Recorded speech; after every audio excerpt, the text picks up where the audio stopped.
Welcome everyone to Great Jewish Personalities. Tonight's personality is the famous Hillel the Elder. Hillel the Babylonian is a very famous character at the first century before the Common Era. Since the destruction of the first temple, there were two concurrent Jewish communities, one in Israel, but a much larger one in Babylon, where the vast majority of scholars lived. So, for example, the name Ezra, we'll meet it again.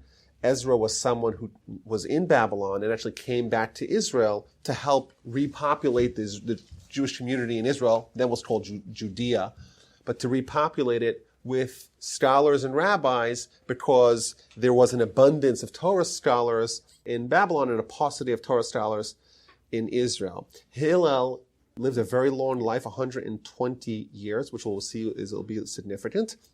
And at the age of 40, he decided to come to Israel, already an accomplished scholar, and the sources indicate that the reason why he came to Israel because he wanted to get variety in his Torah background. He was already a tremendous scholar of note in Babylon, but in order to round out his scholarship, he went to Israel specifically to study under the tutelage of the two twin towering leaders of the Jewish community in Israel, then called Judah or Judea, Shemaiah and Avtalion. At that time, the Jewish people were led by successive sets of what's called zugos. Zugos means partners, and these were the two leaders of the community. One of them was known as the Nasi, the president, and the other was known as the Av Betin, the head of the base, the head of the Sanhedrin. And together, those two would fill the religious and oftentimes political leadership of the Jewish people. And Hillel came to Israel, to Judah, to study under their leadership. Now, he was exceptionally poor, and we learn a story about how poor he was from the Talmud in the book of Yoma on page 35b. And the Talmud is discussing the various excuses that people are going to give when they get to heaven. And one of the first questions that people are asked once they get to heaven is, did you study Torah? And if not, why did you not study Torah?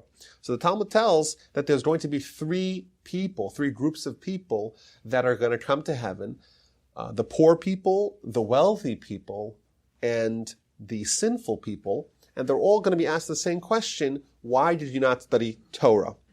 So the poor person is going to say, well, I was poor. I was so busy trying to make a living to pay for my family's needs that I didn't have time to study Torah.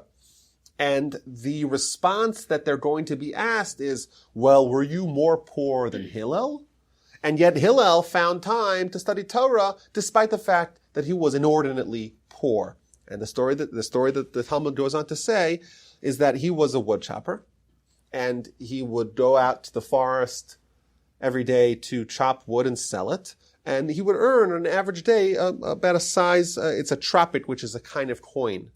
And he would take the coin, and half of it would go to his family's expenses, and the other half would go to the nominal fee that was needed for admittance into the house of scholarship of the sages.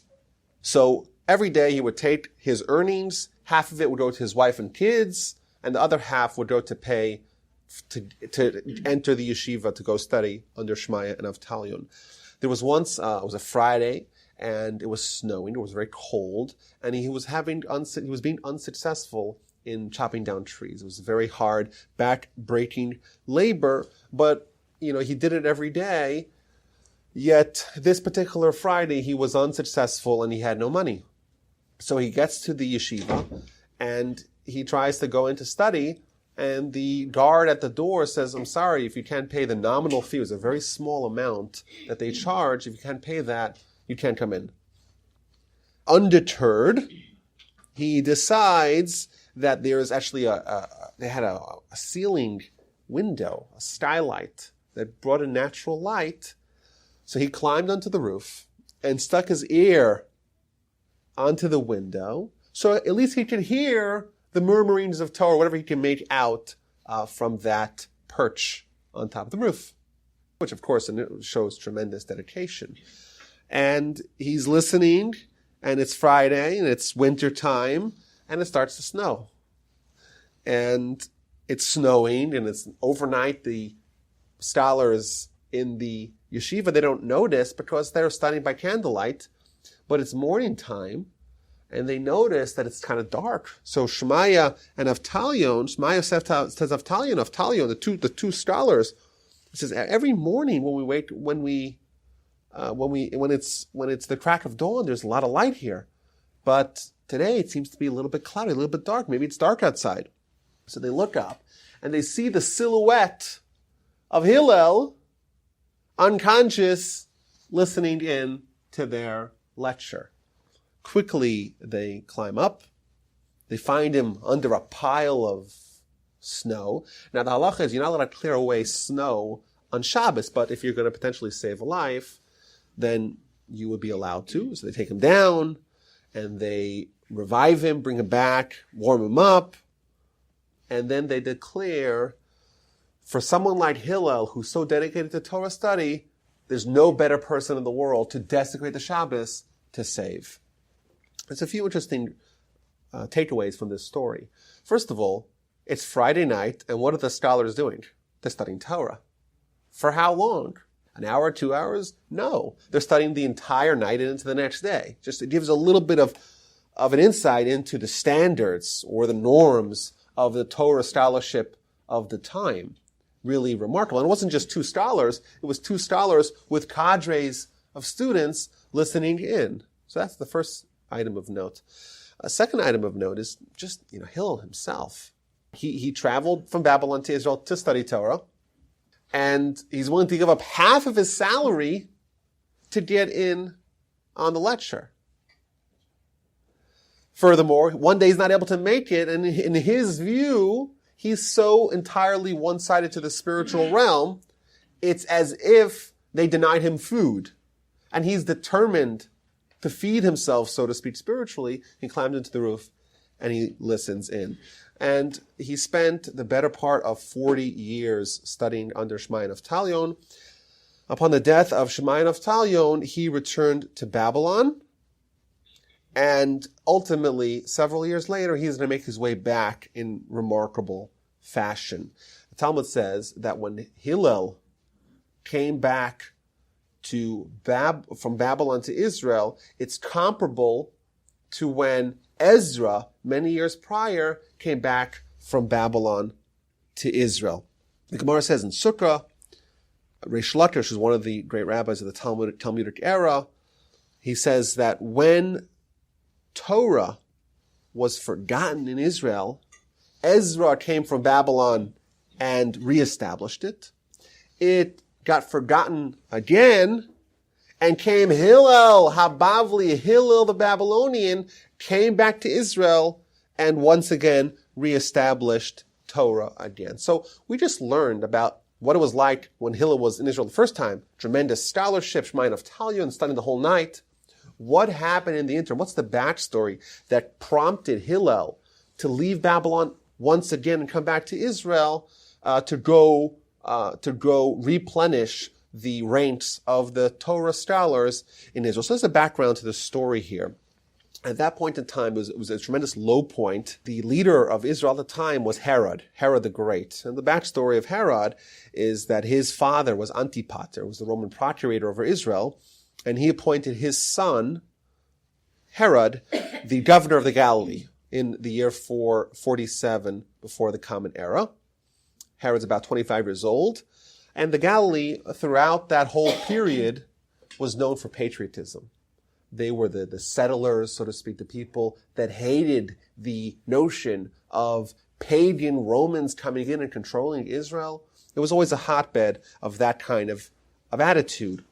So Herod is appointed to be the governor of the Galilee, and right away there is tremendous resistance from the local population. They stop paying taxes, they start to organize, make underground movements to resist Rome and to resist the new leadership. And immediately Herod reveals his brutal nature. He rounds up many of the young, idealistic patriots, and together with their leaders, no trial, no judge and jury, and just executes them all. And the place was in an uproar. Can you imagine a 25-year-old governor of the Galilee is now starting to execute the local populace without any trial or rhyme or reason, so they started demanding that he be put up for trial for murder. The families of the victims, along with a lot of other Jews who lived in Israel at the time, they started lobbying very heavily that Herod be put up for trial for his misdeeds. Eventually, the desire of the people was so great that they forced to make this, they compelled them to make this trial. And Herod shows up to the Sanhedrin with all the great rabbis of the Sanhedrin. Herod shows up with an army. And he's dressed not as someone who is facing a life sentence, but he's dressed with royal purple robes, with all his garrisons with him. And he said he's kind of like goading the members of the justices, come after me, let's see what you got. And all of them start putting their heads down, not listening to any of the accusers, not willing to hear the testimony of the people involved. And there's one man who, by the name of Shammai, who we'll meet again. He's one of the justices.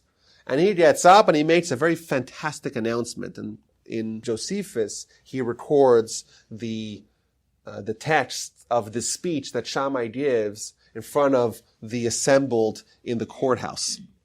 Members of the court, and you, O king, neither I nor you have ever seen an accused man appear before a court of law in such a manner.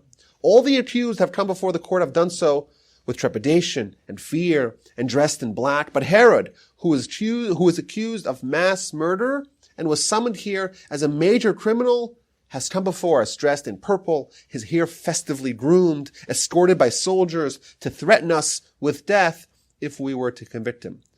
But I don't blame Herod, who wants to maintain his life by the law. I blame you, the members of the court, and you, the king and the leadership who have permitted him to behave this way. Know then that God is mighty, and there will come a day when this man, whom you wish to acquit in order to find favor with Hyrcanus, who was the local guy in charge, will turn against you, and the king will punish you severely. He riles up with the court with this speech, and eventually they are all moved by his oratory, and they decide to try him, and they declare that Herod is guilty of murder and should be sentenced to death. The local leadership was able to delay the execution, and with help of corrupt authorities, in the middle of the night, Herod escaped and went to Damascus. And the story goes, in Damascus, he ended up back in Rome.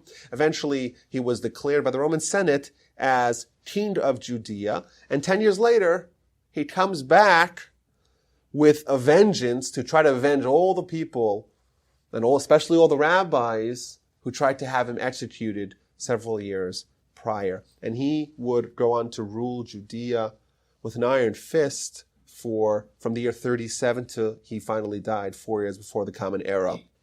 His reign was despotic and terror-filled. Like many dictators, he was notoriously paranoid. He would spy on his own people. And if there was any hint of rebellion, he would ruthlessly stamp it out. In order to bolster his credibility as king, he married one of the last women of the Hasmonean era. The Hasmonean were the Jewish kings. He married her. Her name was Miriam. He had a couple of kids with her. And then, of course, he got in his head that she was plotting against him, so he killed her. He killed his own kids. He killed his brother-in-law. But worst of all, he undertook a campaign to murder many rabbis. Some of them were burned alive, really horrible fashion. There's a famous story of Baba ben Buta where he decided to gouge out his eyes. And then later on, he got dressed up and went incognito and started talking to Baba ben Buta about Herod. And so Herod is now kind of interviewing the very man whose eyes he gouged out to see what are the thoughts of the Jews to kind of give more fuel to the fire of his campaign against the rabbis. And Baba Buddha says, no, he's a king, he's one of us, he has some problems, but we forgive him. And Herod was so shaken up that he was determined to go to the eyes of the Jewish people, i.e. the temple, which was then in shambles, a 350-year-old edifice, and he undertook a multi-year campaign to refurbish the temple. Torah in Judea was under assault. The numbers of scholars were depleted. The numbers of public Torah teaching, those were minimized. And Hillel, who was then back in Babylon, along with other scholars, decided to go back to Israel, back to Judea, to replenish the reins of the Torah leader. So he comes back to Israel, and the Nasi, the leader, the political leader of the people, was a family by the name of Bnei Beseira. And there was an episode where there was a law that was forgotten. In all the chaos, so many dead rabbis, what happens is that the laws are forgotten. So there was a holiday of Passover. The day before Passover was Shabbos. And what happens in the temple the day before Passover? Everyone brings their sacrificial lambs, the Passover offering, the Korban Pesach, and they slaughter it. But it's Shabbos. Are you allowed to slaughter animal Shabbos? They weren't sure. Normally, you're not allowed to kill animals in Shabbos. That's one of the 39 prohibited acts. But on regular Shabbos, there are 4 sacrifices that are brought in the temple every single week. So they weren't sure, does the law of the Korban Pesach supersede the law of Shabbos or not? And no one knew the answer. And Hillel says, the new arrival from Babylon, he says, I have the answer. And he brings them 3 distinct proofs from a variety of sources. And they're so impressed with his command of Torah on the spot to be able to answer a very, it's not a common question. It's a very strange or very esoteric question. And they say, the Bnei Beseira, the Nasiim, the presidents of the people, they say, okay, we're now voluntarily abrogating our position, and we want to have you instead. And the Talmud tells that there were 3 people in history who forfeited their crown in this world, but earned their crown in the next world. And one of them is the local Nasi of the time, the Bnei Beseira. They had a crown. They were the leaders of the people. But when Hillel came and demonstrated his tremendous knowledge and command of Torah, they voluntarily gave it up to him. And Hillel, as a direct descendant of King David and the family of the Nasiim, of the presidents, they would essentially fill the role of king, not quite in title, but in function of the Jewish people for more than 400 years. The house of Hillel and the Nasias would be part of his family all the way into the middle of the 5th century. And when he was in Israel, so he got back to Israel, Shammai, that heroic scholar that stood up to Herod many years prior, was the established Torah leader. He was the Av Beis Din, and Hillel now became the Nasi, just like their teacher previously their teachers together, Shmai and Avtalion. One of them was the head of the Sanhedrin, one of them was called the Nasi. Now Hillel and Shammai, their students, filled that role. And there's an interesting juncture in history that happens right over here. Previously, as we saw, when Hillel climbs onto the roof, Shmai and Avtalion are inside the room and they're teaching Torah together. To who? To all the assembled sages of Israel. All of Torah greatness and leadership were all coalesced in one institution known as the Mesivta or Yeshiva. Shammai had his own institution. But Hillel, in order to avoid attracting the attention of Herod, who was suspicious of any concentration of power among the people, and certainly amongst the Torah leadership, Hillel established another house of scholarship independent of Shammai. So if you ever hear the name Beis Shammai or Beis Hillel, the house of Shammai and the house of Hillel, where that only shows up at this point in history. Because previously, the academy of the sages were all assembled in one institution. But now, for fear of Herod, they have 2 institutions. And these 2 institutions are going to continue for the duration of Hillel and Shammai's life before they are again reconvened. But this creates somewhat of a problem. That whenever there is separation between Torah, it's like if someone's in their basement studying Torah, it's likely that they may come to a different conclusion than someone in his neighbor in his own basement, right? Because they're not studying together. So for the first time, we see a proliferation of disagreements amongst the Torah scholars because they're not in the same room to duke it out. You have, in one side of town, that the Academy of Shammai. On the other side of town, you have the Academy of Hillel, and they're independent of each other, even though they're very cordial with each other, and there is some sort of interaction, but minimal. And therefore, we have several hundred disagreements brought down in the Talmud, where the house of Shammai would declare one thing, the house of Hillel would declare something else, and we have grounds now for machlotes. Previously, when the Nasi and the Av Beis Din, the president and the head of the court, were always together, there was one centralized location, one central assembly of Torah, there was really no room for that to happen. Yeah, there was disagreement, but it was all adjudicated in that one facility. Now that there's two facilities, there's disagreements, and the disagreement will essentially continue for about 100 years until after the destruction of the Second Temple, when again the remnants of Torah leadership reconvene in a city called Yavne. And in Yavne, their goal was to take all the positions and all the disagreements that have developed and fermented over the years and find, once again, one core halacha that the Jewish people will observe by. Under the leadership of Shammai and Hillel, the numbers of scholars swelled. Not only the numbers, but also the quality of scholars. The Talmud tells us that Hillel had 80 main disciples. This is the Talmud in Sukkah 28a.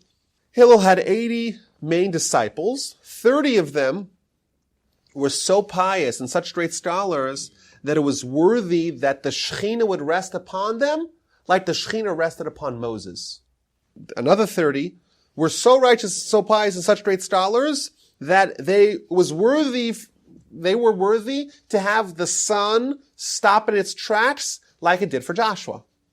And the last 20, they were average. When average, we love to be average by their standards. And the Talmud continues. The greatest amongst them was Yonasan ben Uziel. And if you open up any Chumash, you'll see there's a commentary of Yonasan ben Uziel in every Chumash. And the weakest of them, what does it look like to be the weakest of the 80 main students of Hillel? That's Rabbi Yochanan ben Zakkai, the great leader of the Jewish people at the end of the Second Temple era. What was Rabbi Yochanan ben Zakkai like? Everything in the world, every Torah, he had in abundance. He wasn't lacking anything in Torah. That was the most minor of the students. So if that's the most minor of the students, what's the most terrific of the students? What is Yonasan ben Uziel? What was his greatness? When he would sit and study Torah, every bird that flew above him would instantly combust and go up in a pillar of smoke and fire. He had such power in his Torah that it evoked the Torah at Sinai. Just the Torah at Sinai was so powerful and wonderful that there was fire everywhere. So too, when he studied Torah, he was able to recapture that spirit, and it was unfortunately a flying hazard for flying fowl. Now, we don't know much about Hillel's political enactments, but there's one very famous one that the Talmud tells us in the book of Gittin. The halacha is that personal loans that are active during the end of the Shemitah year, so every 7 years is Shemitah, at the end of the Shemitah year, all personal loans are brought back to zero. That's the law of the Torah. Torah says, I lend someone money, and the Shemitah comes, he no longer owes me anything. So what would happen? People would say, well, it's the end of the Shemitah year, I'm closing up my shop of Free Loan Society. I'm not loaning anyone anything. That's what happened. The problem is, the Torah says that there's a prohibition against someone refusing to loan towards the end of the Shemitah year because they're scared that the Shemitah will annul their loan. So you have to lend anyhow.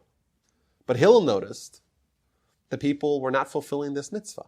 They were loaning money, but once it got anywhere near the end of the Shemitah year, they would refrain, sorry, I'll see you in a year. I'll see you after the year's over, when I'll have 7 years to try to recoup the money. The problem is that there were masses of people that were transgressing a Torah law. The Torah law is very clear that even though the end of the Shemitah year is coming, you still have to lend out money.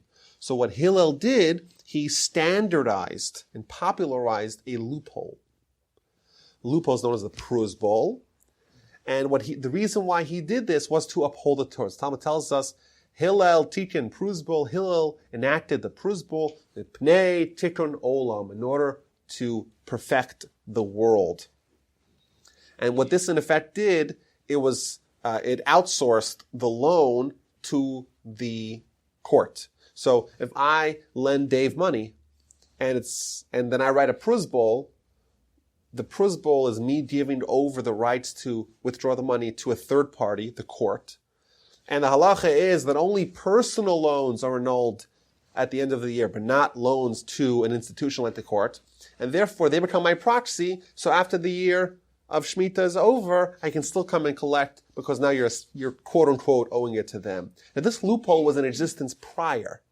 What Hillel did, he only promulgated, he standardized it. He made it, this is what people do. Until this day, the Rosh Hashanah, the day before Rosh Hashanah of the Shemitah year, everyone writes the pruzbul to make sure that all the loans that they have outstanding to other people are not annulled. And it's interesting, there's a little bit of a historical note that the term mipnei tikkun olam, because of fixing the world, has been sort of usurped in modern times. The reason why it's popular in certain segments of the Jewish community is because what it seems like as an outsider was that Hillel was able to suspend certain Torah laws because of tikkun olam. So unfortunately, people have taken this as a liberty, sort of revisionist history, as a liberty to say that if Hillel could do that, if Hillel could change the Torah, so to speak, because of tikkun olam, then we could do the same. The only problem is, there's two problems. First of all, the motive of Hillel was not to eradicate Torah, but to uphold it. And specifically because people were not fulfilling Torah, he made his enactment, number one. Number two, he didn't create any new realm, any new law. He just popularized the loophole that was already present prior. And thus, to use this argument that Hillel did it, tikkun olam, we can do whatever we want with Torah today because tikkun olam, it has no basis. Now, Hillel was a man of incredible personal piety and patience and character. The Talmud tells that a story about him that the verse tells us that when you give charity to someone, to whom do you give? You give people who have needs. Well, do you give them the minimum of the needs or the maximum of their needs? So the verse tells us you have to give dei machsor. You have to give as much as they're lacking. Whatever they're lacking, you have to fill. So suppose someone was really wealthy and they got used to having a chauffeur drive them in a fancy limo. And now they lost all their money, they went bankrupt. What do they need? Their needs changed. They don't need the basic minimum survival, have crusty bread and a few drops of water. They actually became accustomed to needing a limo with the driver and the white gloves. So the halacha is to pay for someone's limo, that would be charity. You have to give them whatever they need. So what happened with Hillel? Hillel taught that you have to even buy a horse for him to ride. Not only that, they would have criers. They'd have slaves that would go and announce the arrival of the dignitary before him. So what happened? There was once a poor person who used to be very wealthy, and Hillel wanted to fulfill the mitzvah, but there was no slave to hire. So Hillel himself went announcing, here comes behold, here ye arrives this said dignitary to fulfill the mitzvah of giving charity. There's a lot of famous stories about Hillel's patience. The Talmud tells that there were two people who had a bet. They made a wager. 400 zuz, which was a lot of money at the time, whether or not someone could agitate Hillel. So the guy said, I'm going to find a way to agitate him. So what did he do? He waited till it was Friday late in the afternoon. Hillel's bathing, like all good Jews, you got to take a shower before Shabbos. And he goes to his town, to his street, and he starts announcing, where is Hillel? Where is Hillel? I have a question for him. So Hillel is middle taking a shower. He hears someone saying, where is Hillel? He quickly jumps out of the shower, takes a towel, cleans himself up, and runs outside in his robe to see what this person needs. And he says, what do you need? What do you need? He says, well, I have a question for you. Ask, please, my son. So he says, how come the heads of the Babylonians are oval? They're a little bit misshapen. How come their heads are a little bit misshapen? And he says, oh, my son, you asked a very good question. You know why their heads are a little bit misshapen? Because they don't have skilled midwives. The midwives don't take a good care of navigating the child into this world, and therefore their heads are a little bit misshapen. And Hillel goes back into his shower. That's the beginning of the story. So it's interesting that Hillel was the most famous Jew of the time. For someone to say, who is Hillel, is insane. But this guy figured the best way to rankle Hillel would be to say, I never heard of Hillel. Who's Hillel? You've heard of him? I never heard of him. Who is Hillel? Who is Hillel? Not only that, he comes in the busiest time of the week and asks him the most nonsensical question as a way. Can you imagine someone wasting your time? You're in the middle of showering, he pulls you out of your shower on Erev Shabbos, day before Shabbos, to ask you why the heads of the Babylonians is oval? Crazy. For sure that will agitate him. And Hillel's, no, good question. And he answers him. The guy waits a little bit, and he goes out back to the street after Hillel's back in the shower. Where is Hillel? Where is Hillel? Hillel once again gets dressed, goes out to him, says, what do you need? He says, I have a question. You have a question? What's your question? Why are the eyes of the Talmudians, which according to one translation I've seen is the Ethiopians, why are their eyes bleary? She says, that's a very good question. You know why? Because they live in the sand in the desert, and the sun reflects against the sand into their eyes and causes their eyes to tear a bit. Good question. Here's his answer. Once again, Hillel goes back into his shower, and the guy waits a little bit longer. He screams again, where is Hillel? Where is Hillel? Hillel gets dressed up again. What do you need? I have a question. Ask, please. How come the legs of the Africans are wide? And he says, that's a good question. The reason why is because they live in the water, and it'll prevent them from drowning. This guy's like, okay, I'm not going to trick him. And he tells him, I have a lot of questions, but I'm worried that you'll get angry at me. I have a lot of these kinds of questions. So Hillel tells him, no, I have all the patience, all the time in the world. Ask every question you have. Any question you have, I'll sit and I'll answer it. The guy realizes he's defeated. There's no way he could possibly agitate Hillel.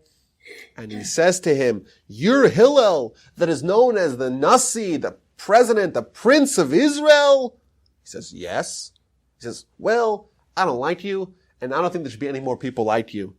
He says, why? He says, because I lost the bet, and now I'm down 400 zuz. And he tells him, he responds, he says, you should work on your character, and my character is so important that I don't want to compromise on my character, even if it means that you're going to lose 400 zuz. Someone like that, he's the representation of the Jewish people. And he develops the fame. He develops celebrity. Everyone knows, everyone's talking to each other. There is this Jew. No matter what you say to him, he'll never get mad at you. A tremendous scholar, humble, totally dedicated. By the way, he was still poor. Even though he was the prince of Israel, he refused to accept anyone's donations. And that made Judaism and the Jewish people find a lot of favor in the eyes of the local non-Jewish population.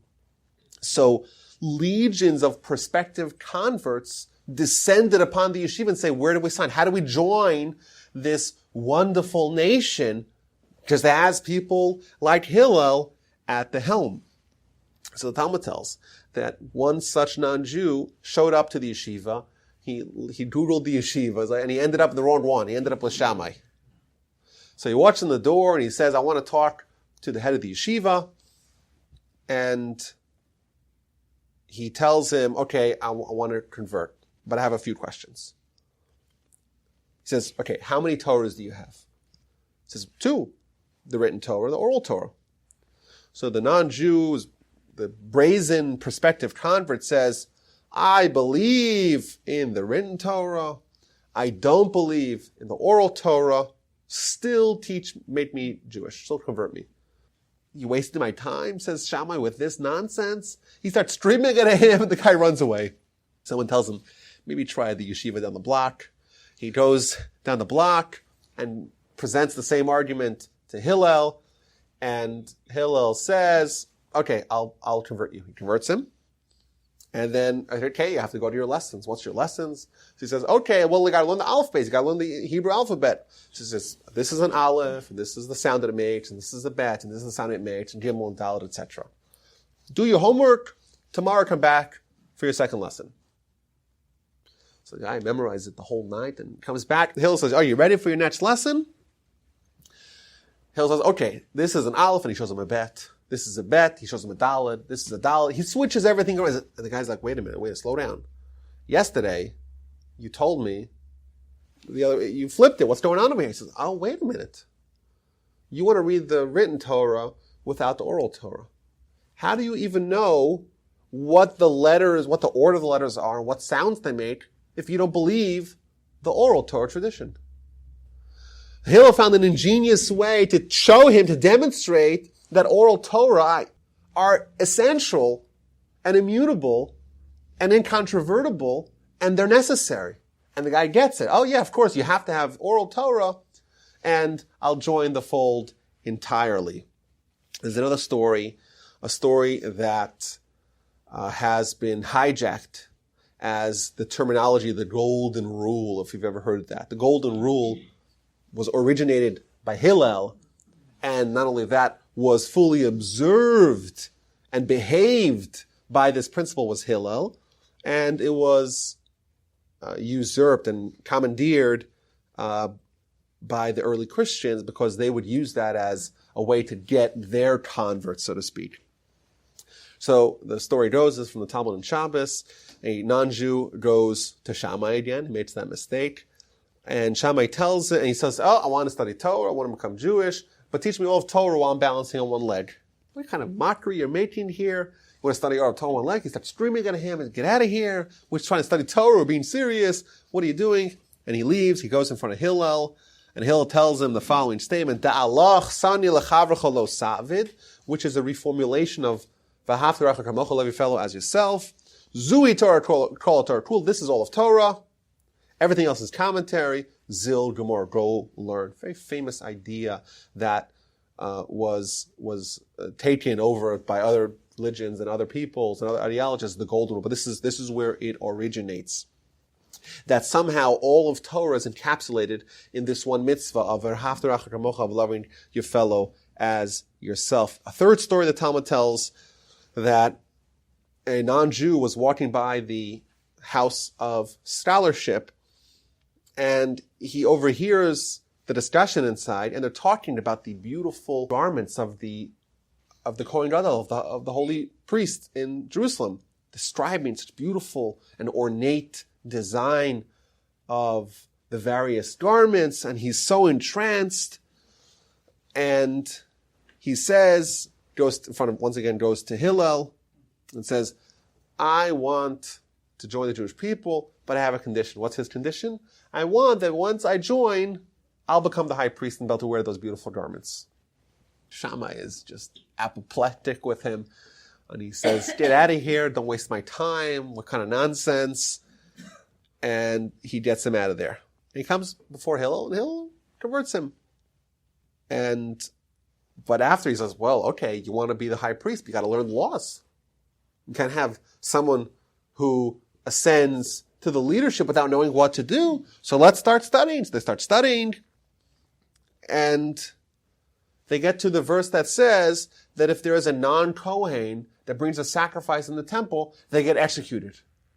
So this new Jew says, well, who is this speaking about? He says, well, it's even speaking about King David. King David wasn't a Kohen.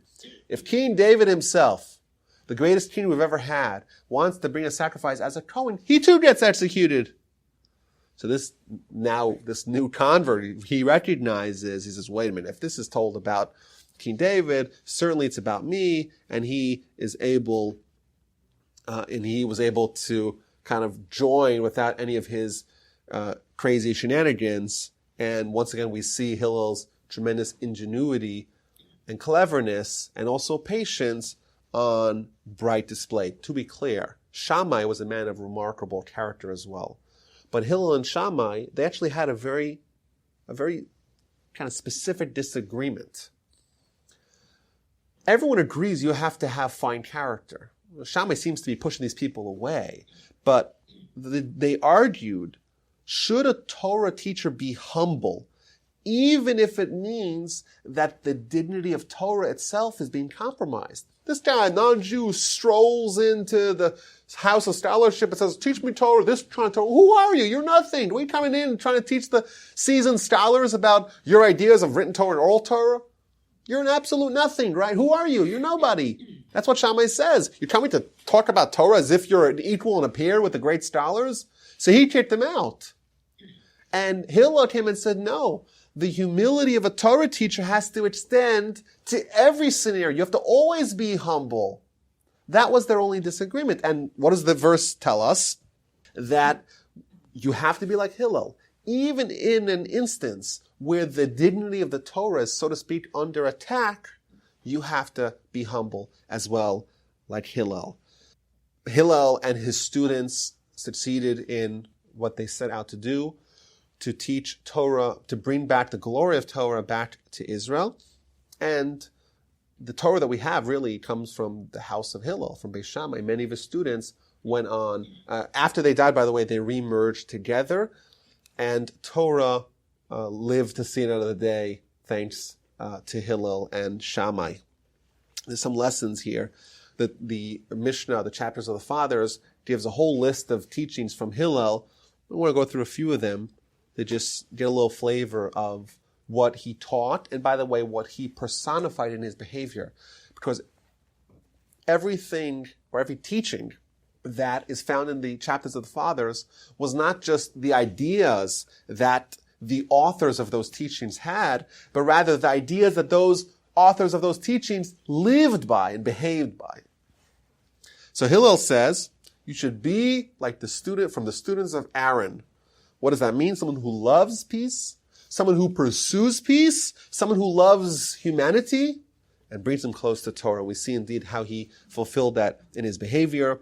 Lastly, Hillel taught very sternly, do not separate yourself from the community.